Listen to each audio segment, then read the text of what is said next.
آج 2020 ہے، مارچ کا مہینہ ہے، اور یہ اس وقت عالمی وبا کا مسئلہ ہے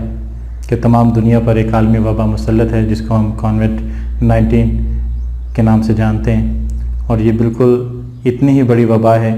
جیسے طوفان نوح کے بعد تمام دنیا کو ری شیپ کیا گیا، قدرت کی طرف سے ایسے معاملات کیے گئے، اور آج پھر دوبارہ سے اتنا بڑا ایشو آیا کہ تمام دنیا کے ممالک، ہر کسی ملک میں یہ کیس موجود ہے۔ ہمارے بعد شاید دنیا پر جو بکس کا ذخیرہ ہے وہ ختم ہو جائے گا یا خراب ہو جائے گا، یا ہم سے بہت بعد میں جو نسلیں آئیں گی جب وہ دیکھیں گی ہماری کتابوں کو تو ان کو پتہ لگے گا کہ ہم لوگ کیسے تھے۔ سب سے بڑے پلیٹ فارمز جو ہمارے اس وقت انٹرنیٹ کے یوز ہو رہے ہیں، یوٹیوب ہے، ڈیلی موشن ہے، اور سینکڑوں قسم کی ویب سائٹس ہیں جن پہ ہماری ویڈیوز اویلیبل ہوتی ہیں۔ وہاں پر ہم یہ آئندہ نسلوں میں شاید وہ ان کے ہاتھ لگیں تو ان کو پتہ لگے کہ ہم نے کتنی ترقی کی تھی اور کتنا ڈسٹروائے کیا تھا ہم نے نیچر کو۔ اسی ڈسٹروائے میں کچھ دنوں پہلے میں پڑھ رہا تھا، عثمان غازی صاحب ہیں، ایک پیڈ صحافی ہیں، انہوں نے لکھا ہوا تھا ریلیجن کے حوالے سے کہ تمام مندر بند ہیں، مساجد بند ہیں، کلیسا بند ہیں، چرچ بند ہیں، اور جتنے بھی عبادت خانے ہیں دنیا کے تمام بند ہو چکے ہیں۔ جو پیروں کا سیٹ اپ چل رہا تھا اس دنیا میں،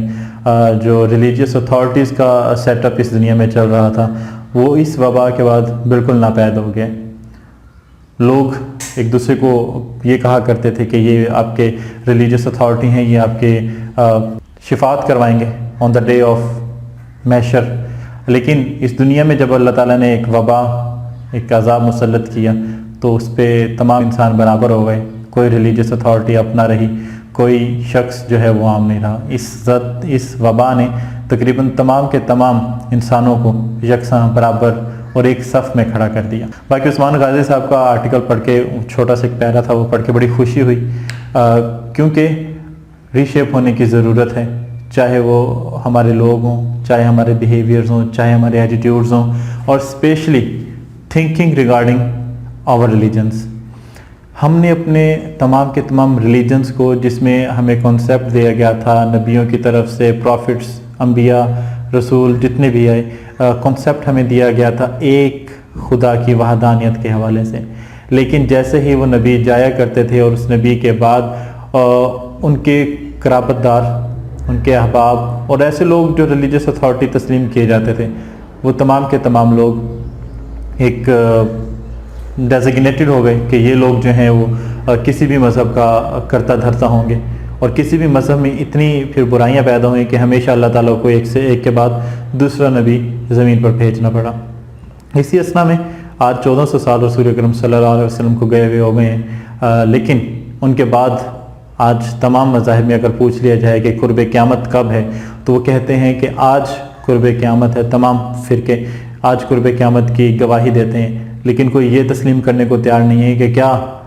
ہمارا ریلیجن بھی چینج ہو گیا ہے۔ اس پہ کوئی نہیں مانتا۔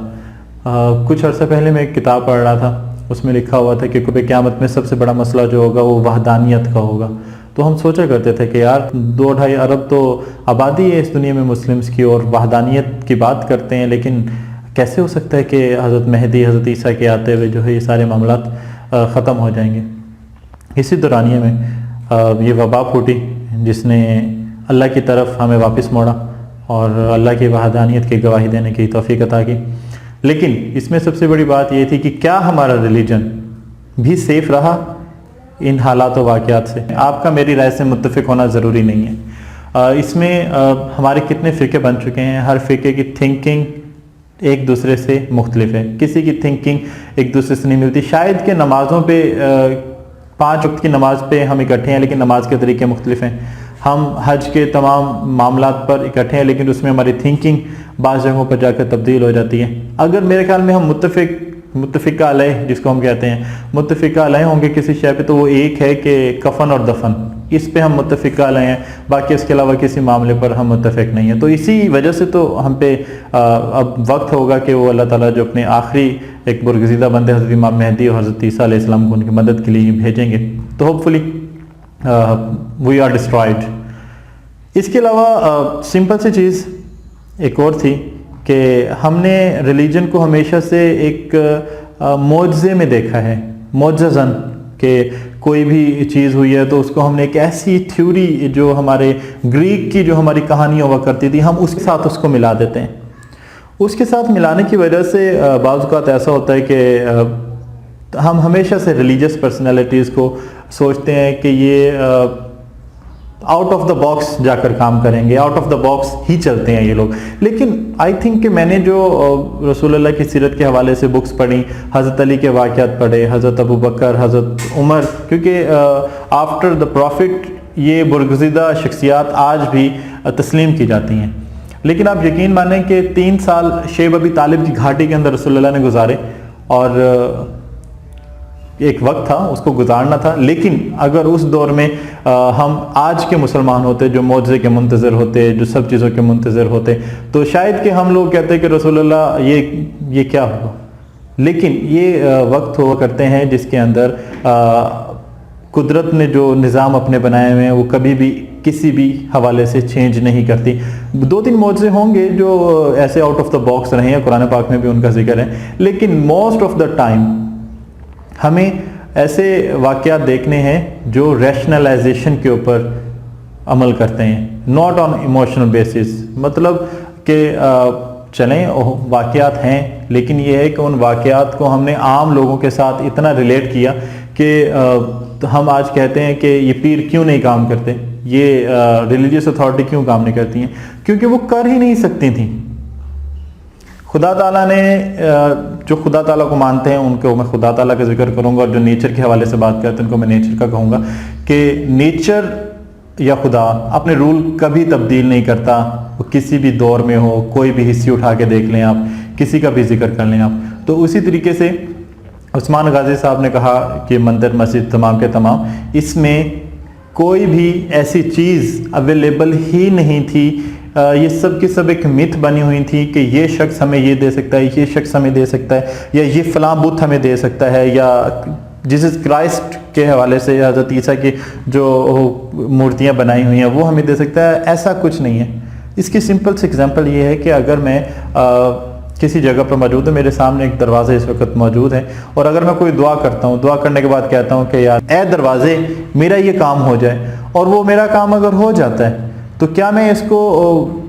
وحدت الوجود تسلیم کر لوں گا؟ کیا میں اس کو کوئی خدا تسلیم کر لوں گا؟ کیا میں اس کو کوئی بھگوان تسلیم کر لوں گا؟ ایسا نہیں ہے. کام میں ہمیشہ 2 سے 3 آپشن ہوتے ہیں، یا تو ہو جاتا ہے یا نہیں ہوتا ہے، اور تھرڈ ہوتا ہے کہ وہ پوسٹ پون ہو جاتا ہے. تو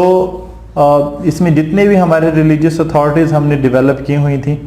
ان کا بڑے اچھے طریقے سے اللہ تعالیٰ نے کرونا وائرس کے تھرو ہمیں بتا دیا کہ یہ چیزیں بالکل ایسی نہیں ہیں. اور ریلیجیس بکس جو ہماری موجود ہیں، جو کہانی در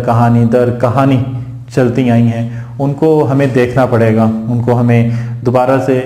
ریشیپ کرنا پڑے گا کہ یہ چیزیں ایسی نہیں ہیں. Religion should be based on rationalization, not emotions. آج سے شاید کوئی ہمارا بھی بنی نوح کی طرح کام ہو کہ ایک مدت کے بعد کوئی شخص ہماری یہ ویڈیو دیکھ رہا ہو، جیسے ہم اپنے بزرگوں کی چیزیں دیکھا کرتے ہیں. تو this is my concept regarding کانویڈ اینڈ ریلیجنس. Thank you.